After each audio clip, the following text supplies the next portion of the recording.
Okay, I took a picture of my mise en place and sent it to you. I also added my measuring cups. I hadn't had those. All right, so now I'm all set. All right, I'm gonna start by showing you how to cut the onion. Now, in your recipe, it tells you 1 cup of onion and finely chopped onion, which might be too much for you. So what I like to do, I'm gonna get out another bowl because I like to just chop up that onion, and then I can look at it and sort of decide if I have too much or not enough. Some onion is stronger than others. Some might not like so much onion. But anyway, I'm gonna start with my onion. Here's how we're gonna do this onion chopping. Get this camera a little closer there. Okay, I'm gonna take off this stem end. This is where the stem comes out. The onion, a little garbage bowl. And then I'm gonna cut it across. So I'm using my French knife.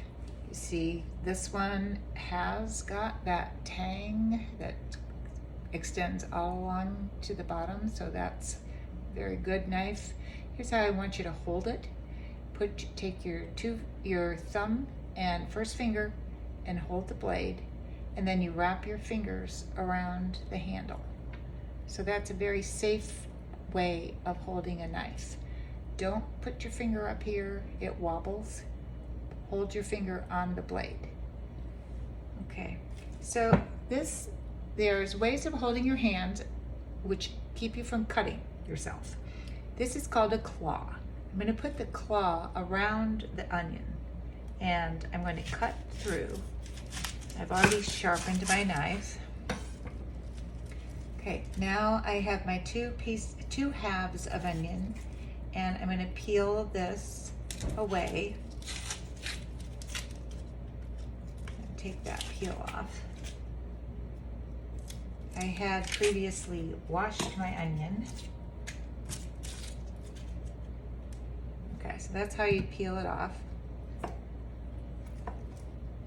All right, now the onion has this end was where the stem was, and this end is where the root was. Okay, so this will stay intact, so I want to keep that intact. I don't know if you can see it better on this one. Here's where the root is. So this end is going to stay intact a little more easily. So you're going to start cutting from this side. Okay, from the stem end then, I'm going to turn this onion over so now it's flat. It's not going to be rolling around, and so I won't hurt myself. I'm going to take my knife. I'm holding my fingers on the top of the onion so that I don't cut my fingers. I'm going to take a slice almost all the way through, but not quite, to that other root end. Okay, so it's still intact. It's still together. I didn't cut all the way through. Now I'm going to take my knife and I'm going to put the point down, and I'm going to cut 1/4-inch slices. I'm using this claw again so that I'm holding the onion together.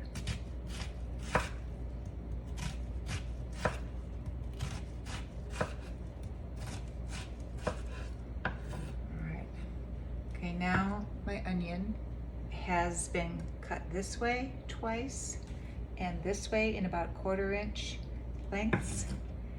So now I'm going to use this where I'm going to guide my knife with my fingers like this. I'm going to hold my hand like this. See if you can see it a little better this way.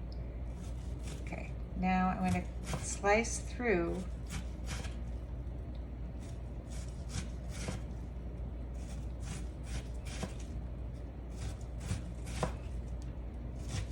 about 1/4-inch slices, and what I'm ending up with is all my pieces of onion are small and they're all about the same size, because when you're eating salsa you don't want to end up with big chunks of onion, or I don't.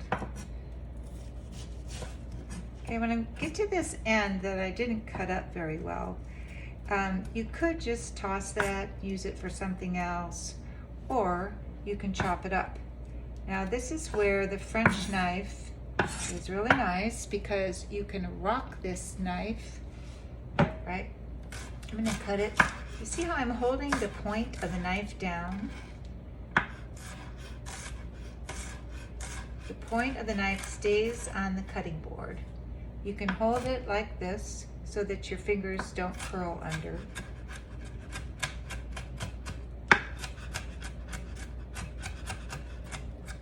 Okay, to make it small. So that is a chopping action, chopping and rocking action that you can use with your chef knife. All right, I'm going to put this onion in this bowl and decide how much of it I want to use. I only cut a half of an onion, of that big onion, and this is looks like about a cup of onion. There's my onion.